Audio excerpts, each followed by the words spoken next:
What happens when a man with a past that never stops haunting him walks straight into a studio with a host who never pulls her punches and both refuse to back down?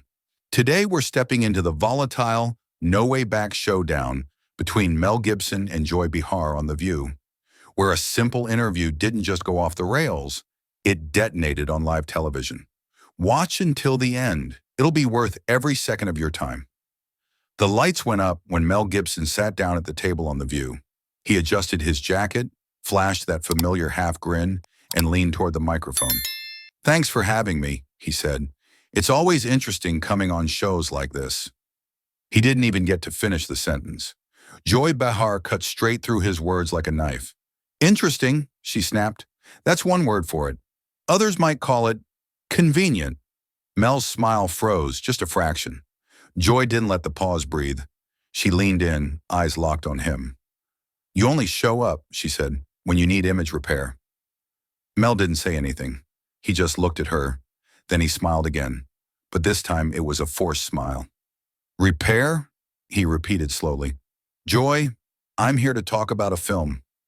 He tilted his head slightly, voice steady but sharper now. "But it seems you came to talk about me." Joy's mouth curled into a small, satisfied smirk. She didn't even pretend to soften it. "Oh, trust me, Mel," she said. "People are far more interested in you than your movie." The sentence hung in the air like a challenge. Mel didn't look away. He sat back an inch, studying her. "So that's how it is," he said quietly. He leaned forward again, elbows on the table, voice low but clear. "Or maybe," he said, "you just need me as your piñata today." Joy didn't even react. "If you think the truth is a beating," she fired back, "maybe you're not as redeemed as you claim." Mel's jaw tightened. He nodded slowly, as if he was filing her words away. "As I claim," he repeated. "So you've already decided what's real and what isn't?" Joy shrugged, but it wasn't casual. It was cold. "I've decided I'm not going to sit here and pretend," she said. "That's what I've decided." Mel's voice stayed calm, but there was no smile left now. "Right," he said, "because pretending would hurt your brand." Joy's eyebrows went up. "My brand?" "Yeah," Mel said. "The Joy Behar brand. Outrage on command. No mercy on cue." Joy let out a short, sharp laugh. "Look who's talking about brands," she shot back. "Mr. Redemption Tour himself." He held her stare. "You think this is a tour?" he asked. "I came to talk about a story. You came to drag me back to the worst chapter of mine." Joy's tone turned even flatter. "If the chapter is that bad," she said, "maybe it shouldn't be skipped." Mel didn't answer right away. He just breathed out once, as if he'd just decided something. "Okay," he said, "so that's where you want to go." Joy leaned back, folding her arms like she was settling in. "I want honesty," she said. "If that feels like an attack, that's not my problem." Mel raised an eyebrow. "Honesty," he repeated. "Is that what we're calling it?" He leaned in closer. "Because from where I'm sitting, it feels a lot more like a setup." Joy didn't flinch. "If you can't handle basic questions," she said, "maybe you're not ready for a comeback after all." Mel gave a small, humorless smile. "Joy," he said, "you haven't asked a question yet. You've just thrown labels." His tone stayed even, but the bite was there. "You started with convenient," he continued, counting softly on his fingers. "Then image repair. Now come back. Not a single question. Just a lot of words that make you look tough." Joy's eyes narrowed. "I don't have to pretend this is normal," she said. "You don't get a clean slate just because you directed a new movie." "And you don't get to play executioner," Mel replied, "just because you have a chair at this table." That line changed something. It wasn't shouting. It wasn't dramatic music. It was just the way he said it. Calm, direct, like he'd finally stepped fully into the fight. Joy's voice dropped half an octave. "Executioner?" she echoed. Mel nodded. "Yeah," he said. "You didn't come here to talk. You came here to swing the axe." For a moment, Joy didn't answer. Her eyes stayed locked on him, and the silence between them said more than any insult could. Then she spoke, each word slow and sharp. "If you feel like you're under an axe," she said, "maybe it's because of what you did, not because of what I'm saying." Mel let the sentence sit there for a second. Or, he said, maybe it's because you don't know the difference between holding someone accountable and enjoying watching them bleed. That was the moment the air truly changed. Don't mistake my silence for weakness, Joy, Mel said quietly. I've kept my head down for years.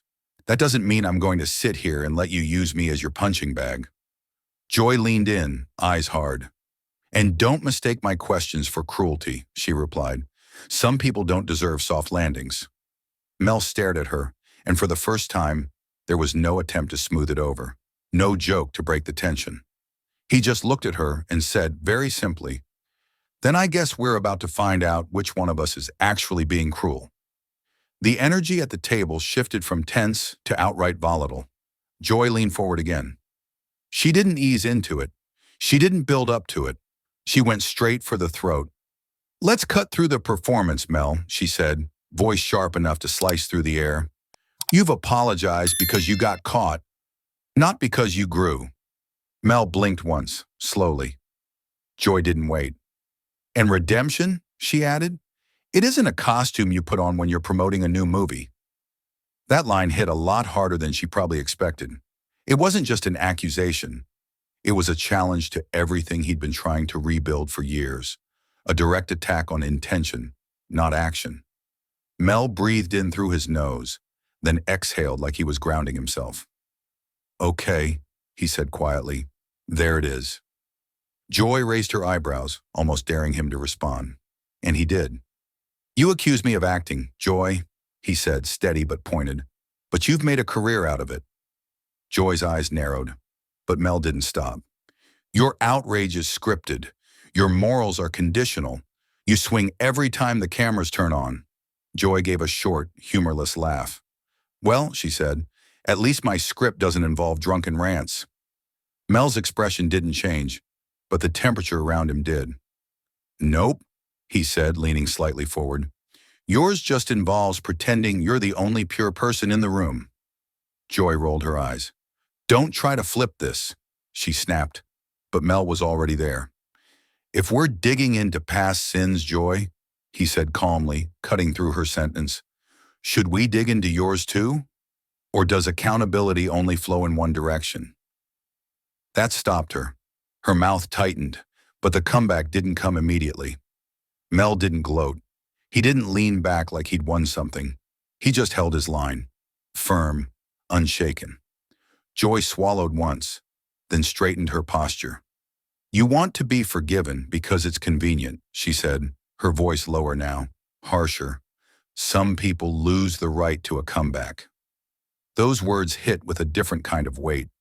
Not an insult, but a ruling. Mel didn't flinch. You don't want redemption, Joy, he said. You want a villain. Her expression froze. And you want me frozen in time, he continued, so you can stay relevant. Joy's face flushed instantly. She slammed her hand on the table. Don't psychoanalyze me like you're some moral monk. But Mel didn't back down. He didn't raise his voice. He just leaned in, elbows resting on the table, and spoke with a quiet force that landed harder than any shouting could. You preach forgiveness every time your side slips up, he said, but when it's someone you dislike, forgiveness becomes impossible. Joy looked ready to interrupt, but he kept going. That's not justice, Joy. He paused, letting the silence stretch, letting the meaning sink in.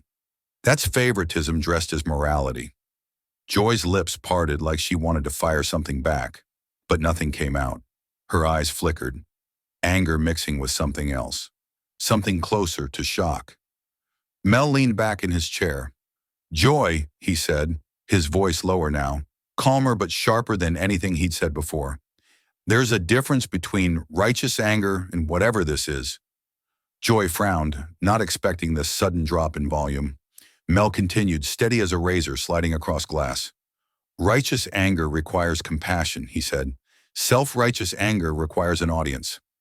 Joy straightened in her seat, visibly holding her breath before she shot back. Don't pretend you understand compassion, she said. But the bite in her tone didn't land the way she meant it to. Mel didn't take his eyes off her. I understand enough, he said, to know you're confusing rage with justice. Her jaw tightened.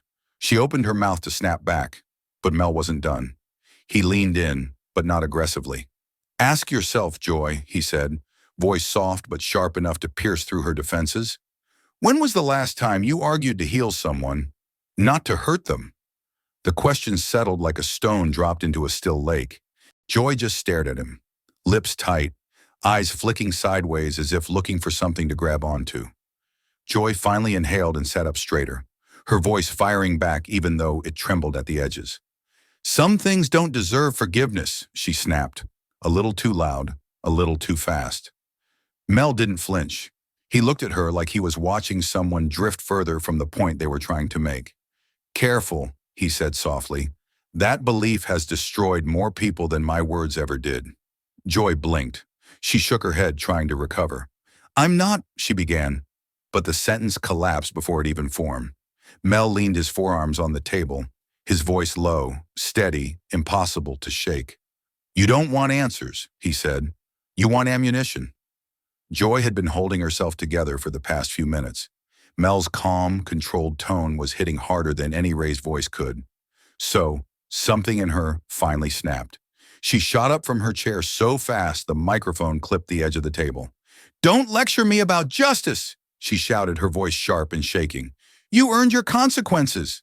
Mel rose slowly, like he wanted her to see the difference between anger and control. "I faced them," he said. "All of them." He took a step closer to the table, eyes never leaving hers. "You know what you haven't faced, Joy? A mirror." Joy's mouth opened, but the words didn't come. She just stared at him, furious, flustered, completely thrown off her rhythm. Mel didn't stop. "You hide cruelty inside the word accountability," he said, his tone still controlled, but a shade darker now. "But cruelty doesn't transform just because you change the label." Joy blinked hard. Her breathing went uneven. The fury in her face wasn't sharp anymore. It was scattered, desperate, unfocused. She was losing control, and she knew it. "I fight for what's right," Joy yelled, the loudest she had been the entire interview. It was panic wrapped in volume. Mel didn't yell back. "No," he said softly. "You fight because being angry makes you feel powerful." Joy's breath caught in her throat. Mel stepped forward just enough to close the emotional distance, his voice dropping even lower. "And you don't know who you are without it." Joy's hand trembled on the edge of the table. Her eyes widened, not in outrage, but in something closer to fear. Anger was her weapon, her shield, her identity. Mel had just ripped straight through it. "How dare you?" she sputtered. Mel cut in before she could rebuild the wall. "How dare you decide who can change and who can't?" The words hit like a final verdict. Joy's mouth opened again, but nothing came out this time. Not a comeback, not an insult, not even a shaky rebuttal. Just silence. Mel didn't move. He didn't look away. He let the silence do the damage. "You're not seeking justice, Joy," he said quietly, each word deliberate, unescapable. "You're seeking a target." He waited a second, just long enough for the truth to sting. "Today, that target is me." He paused again, softer this time. "Tomorrow, it'll be someone else." Joy stood frozen, exposed, breathless, completely stripped of her usual armor. It wasn't anger on her face anymore. It was realization. For the first time, Joy Behar, the woman who always had a comeback, had none. This was the moment the fight ended. Not because Mel shouted the loudest, not because he stormed off, but because he finally said the one thing Joy couldn't outrun: the truth. Mel didn't move at first. The room was still buzzing from the last exchange, but he stood there in a calm that felt heavier than any shouting. Joy, meanwhile, had stopped firing back. Her eyes were fixed on the table, shoulders tight, breathing uneven. Then, without looking at him, she spoke, quietly, like the words slipped out before she could stop them. "But maybe I expect too much from people like you." It wasn't an attack. It wasn't even defiance. It sounded almost like she was trying to justify something to herself. Mel leaned forward slightly, not in anger, but in blunt honesty. "No," he said. "You expect too little from yourself." Joy's eyes lifted in a quick, startled flash, like the truth had cut deeper than she wanted anyone to see. Mel didn't press it. He didn't drag it out. He simply reached for his microphone and began unclipping it, each movement slow and deliberate. "Redemption isn't impossible, Joy," he said, voice steady. "It's just impossible with you." It wasn't cruelty. It wasn't spite. It was a truth spoken by someone who'd finally stopped trying to win a fight that never had a fair referee. He placed the mic on the table. No slam, just a quiet final punctuation. Then he stepped away from his chair, the tension in the room stretching like a wire ready to snap. He paused once more, looking at Joy, just long enough to let the weight of his last words land. "If forgiveness scares you this much," he said softly, "maybe you're the one who needs it most." Joy didn't move, didn't argue, didn't even try to reclaim the upper hand. She just sat there, silent, rigid, unable to form a single word. And with that, Mel turned and walked off the set, leaving behind a table that suddenly felt too quiet, a host with no comeback for the first time all morning, and a conversation that ended not with shouting, but with truth hitting harder than any punch ever could. "Now it's your turn." Was Mel out of line, or did Joy push too far? What do you think justice should look like? Drop your thoughts below, and if you want more moments like this, hit subscribe and stick around, because the next story might shock you even more.